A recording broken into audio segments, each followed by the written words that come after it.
Hey everyone, today I just want to talk about the most controversial changes that have been made in the 1.16 Bedrock update. And as of the time of making this video, we are in the last beta of Minecraft Bedrock Edition, the Nether update beta. So on the 23rd of this month, the Nether update is going to be released.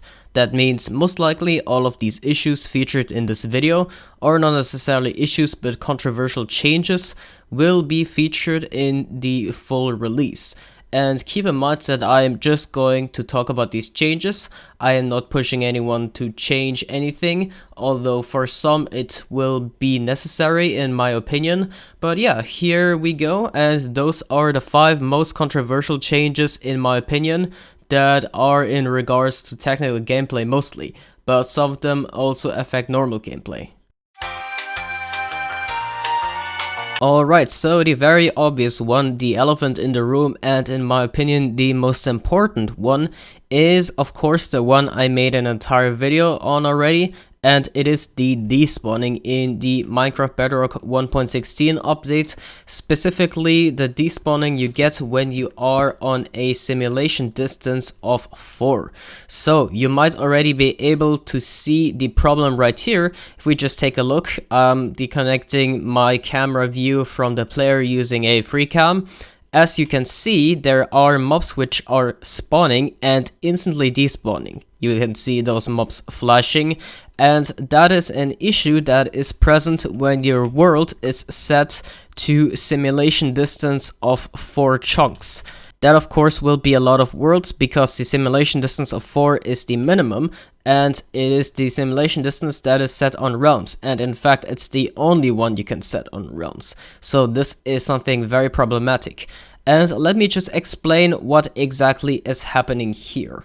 So this in the center, this is me. And what you need to know about mob spawning in Bedrock Edition is that it happens on a radius of 24 to 54 blocks from the player. So anywhere outside of that range will not spawn anything. And the spawning range is of course a sphere. What you see right here is just a flat circle, but I just have it flat so that you can visualize it easier. And just like with the spawning range, there of course are despawning ranges as well that work more or less in the same way. But there is an issue with what the values for these ranges are if your world is set on simulation distance of 4, and it is pretty problematic. So what I have set up right here is both the yellow stained glass and the red concrete combined. This is the spawning range of 24 to 54 blocks. However, if you are on a simulation distance of 4, there is a problem, and that is that the instant despawn range, which is the range at which mobs will instant despawn, is actually smaller than the spawn range. So as you can see right here, like I already said, the spawn range is the combined yellow and red areas, but the despawn range starts at 44, and of course it goes outwards infinitely. But the problem here is that when a mob will spawn from 44 to 54 blocks, so this entire red area, it will spawn and instantly despawn. So that effectively reduces the size of the spawning sphere to 24 to 44 blocks, which is just this yellow area right here. I can just set it back to the full area, and as you can see, well, this is the entire area. We can just peaceful cycle just to get the mobs back, and as you can see, we have mobs spawning already in the inside, but on the outside there are mobs spawning and instantly despawning as well. Well, what's the problem then? It's not that small, is it? Well, it's actually quite a lot more problematic than you would think. First of all, if you are on a realm, which is probably the preferred way for Minecraft that you would play a world on, your simulation distance is locked to 4. And if you are on any other simulation distance than 4, you get a despawning system that is near identical to the one found on Java Edition, and it works quite excellently. And I highly condone that, and I think that if you can, you should at least increase your simulation distance to 4. But as it happens, you cannot do that on realms, and you would not want to do that on lower end devices as well, because you would trade a lot of performance for that despawning. but there is some other widespread issues that are involved with this decreased despawn radius. The first being an issue that would also be present if you had a simulation distance set higher than you would like to, and that is additional lag.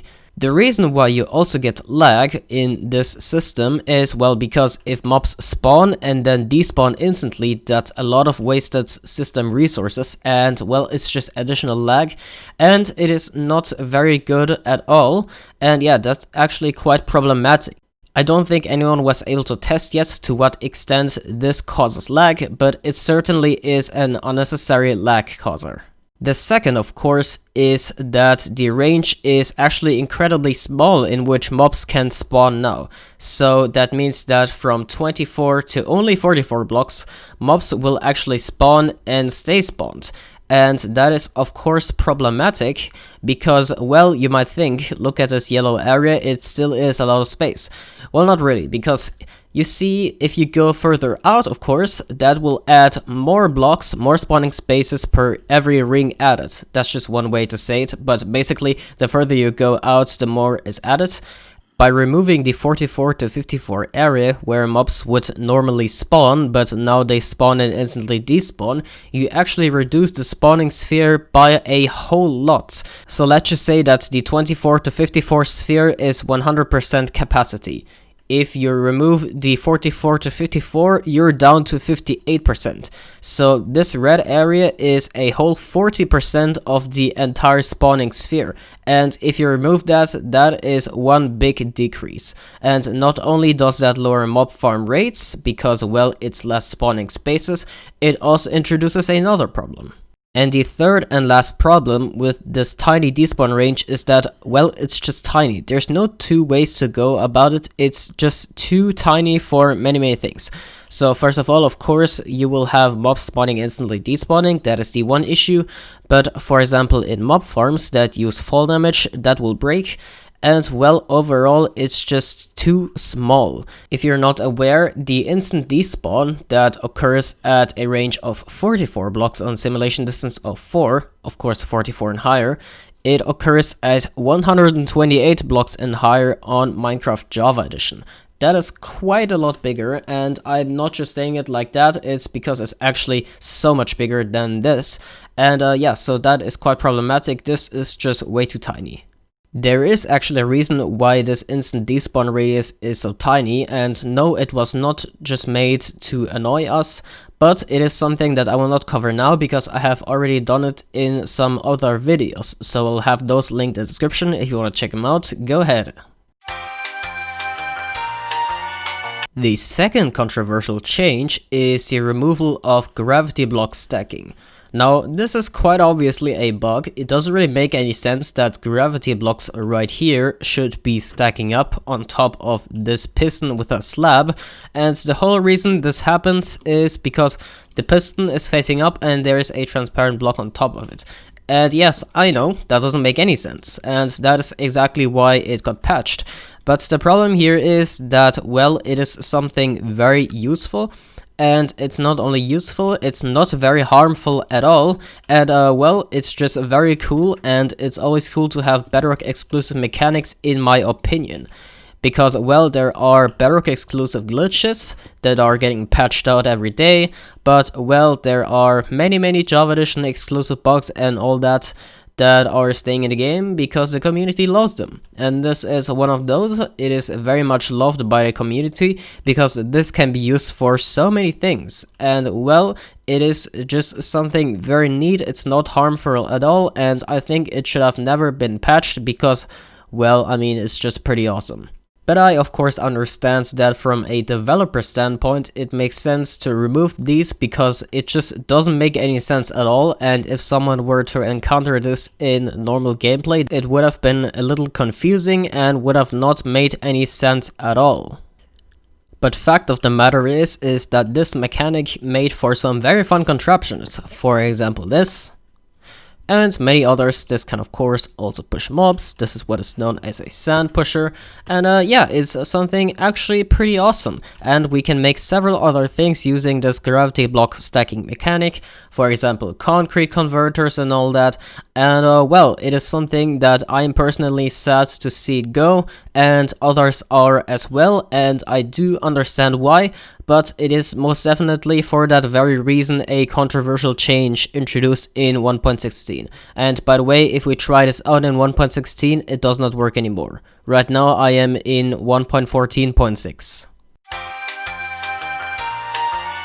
Alright, so this next thing is something that has been historically controversial on both Java and Bedrock Edition, and you can probably already guess by what this right here is. This is bedrock breaking. This particular method is not overpowered at all. It is actually quite tedious to set up, and well, you kind of need snow layers, so you need to go through all the crafting process, and this is simply just deleting bedrock with these snow layers stacking.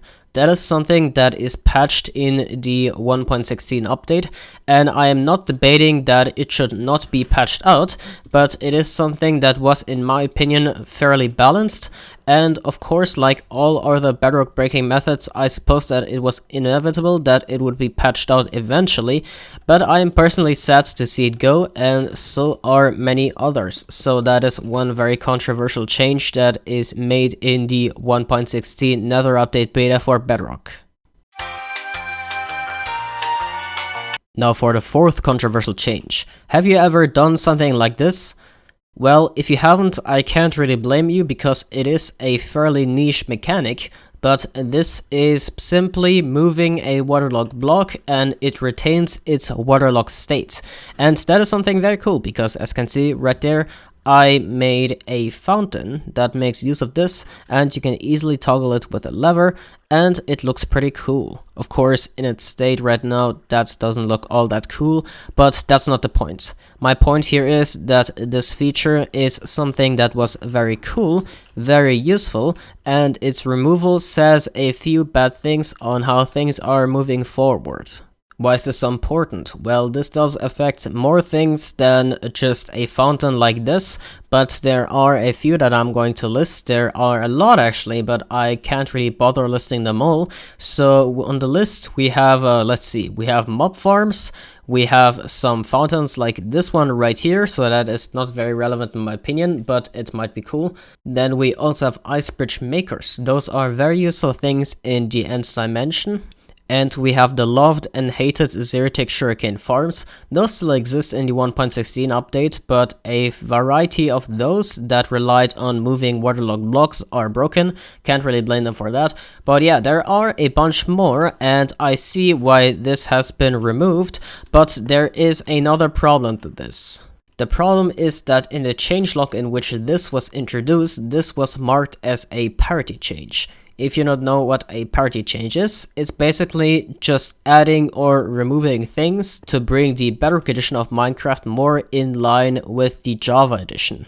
You might of course be thinking, well, that's great, they are changing things to be more in line and consistent with the main edition of Minecraft, even if it means that they remove some bugs, but it of course means that they stay consistent to what they do. Well, I wouldn't say that. The reason being that in Minecraft Java Edition, when you do move a waterlogged block, yes, the waterlogged state will disappear, but it is actually very easy to not make it do that on Java Edition, whereas on Bedrock Edition in the 1.16 update, the water, well, it just goes poof completely, and that's the end of it. So not only is it not a change that encourages the community to be more creative and all that, but, well, it's also not exactly a parity change. So not only is it not exactly a change that benefits creative thinking and more contraptions in Minecraft, but it is also very questionable whether that can be considered a parity change. And I personally would say, yes, it is a parity change, but there are a very high number of things that have not been taken into consideration for adding this, and well, I would say revert it, and of course that is not a bug, so that would not go on the Mojira bug tracker, but that would be a feedback suggestion. And I assume for them to have to add it back to the Bedrock edition, they would have to add it to the Java edition. So unfortunately, I don't see it happening anytime soon, because the Bedrock parity for the Java edition is not happening a lot. It's mostly Bedrock adapting to Java edition changes, but not the other way around. But you know what, might as well try, so there is a link in the description to a feedback post if you want to see the feature come back. And well, that would also mean that it would come to Java edition, and I suppose that would please both Java and Bedrock edition players. And the fifth and last change that I would describe as controversial in the 1.16 update is another one that is in regards to mob farms outside of the despawning changes. And that is that a long use mechanic has been removed, and I do understand that it was a bug, but well, it wasn't something that was really harmful, and well, it improved mob farms by quite a lot. Of course, the same is still achievable in the current update, but it is different and more complicated. Let me just explain what's happening. So first, let me roughly explain how mob spawning works in Bedrock Edition. So when the game does a spawn check, it will do so on a XZ coordinate. That means that it is just one column, it is one spot vertically, and it will select that block. Now what it will do next is that it will go from top to down and check for spawnable locations. And if there are spawnable locations, it will attempt to spawn mobs. There are two different types of spawns though. There is the surface spawn and there is the cave spawn. And the cave spawn simply means that the mob has a solid block above his head. So this right here would be a cave spawn, a spawn right here would be a cave spawn as well, and so would this, but this would be a surface spawn. The surface spawn and cave spawns of course have separate caps, and the reason that a surface spawn exists outside of the cave spawns is that, well, that not all mobs spawn underground, because there would probably be a lot of spawnable spaces underground, and that there is a fair amount of mobs on the surface. So what is the surface spawn transfer that I'm talking about then? Well, the basic idea is that since the game would check from top down, you would be able to transfer a surface spawn through a solid blocks. And the reason why this was useful for mob farms is because, well, that way you could have a roof above the mob farm and you could use it at daytime and still have it be dark, because of course you need darkness for hostile mobs to spawn, and you would take benefit from both the surface and the cave cap. So if I spawn some creepers right here, of course the spawning is just a demonstration, they will have another cap. This top creeper would be a surface spawn and the three others would be a cave spawn. However, let me just remove all of those. If I place a slab right here, then the game would check from top down, and it would try of course to spawn a mob right here, and that of course would not work because there's a slab, and it will go further down. Because there is a slab and there are some other blocks that work as well, for example carpet works, I think glass works as well, because those are there, the game will transfer the surface spawn down to the next spawnable location. So that means this would be a surface spawn, this would be a cave spawn, this would be a cave spawn as well. And yeah, so that was something pretty useful because you could have a dark space at daytime. And of course it would be a surface spawn right here, despite there being a solid block above its head. This was removed because of course it doesn't make much sense for it to be a surface spawn if it has a solid block above its head, and of course that messes with the definition of a cave spawn and just overall confuses things. And I suppose there could also be the problem that if there is something like leaves from a tree, so let's just take an example, let's get some logs to simulate a tree and some leaves. If you had a tree, I guess it would just look like this. And you would have a tree right here, and the spawn attempt would start here. It would well transfer down because leaves do transfer down surface spawns, and it would transfer down all the way the log, and right here you would have a surface spawn underground.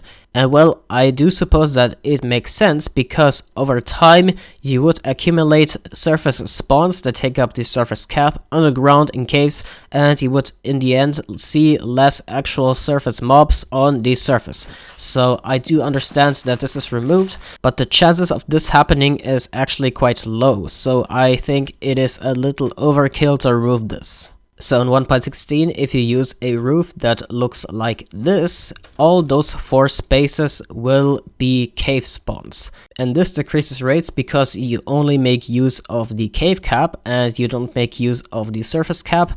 And well, that of course is a little problematic, but it's actually not that hard to fix. And it is something that I have set up in my last video, my Creeper Farm v3, and it is not actually made by me. It is actually something that was discovered months ago by OareTV. I will link that in the description. But basically, let's just clear the effects from me.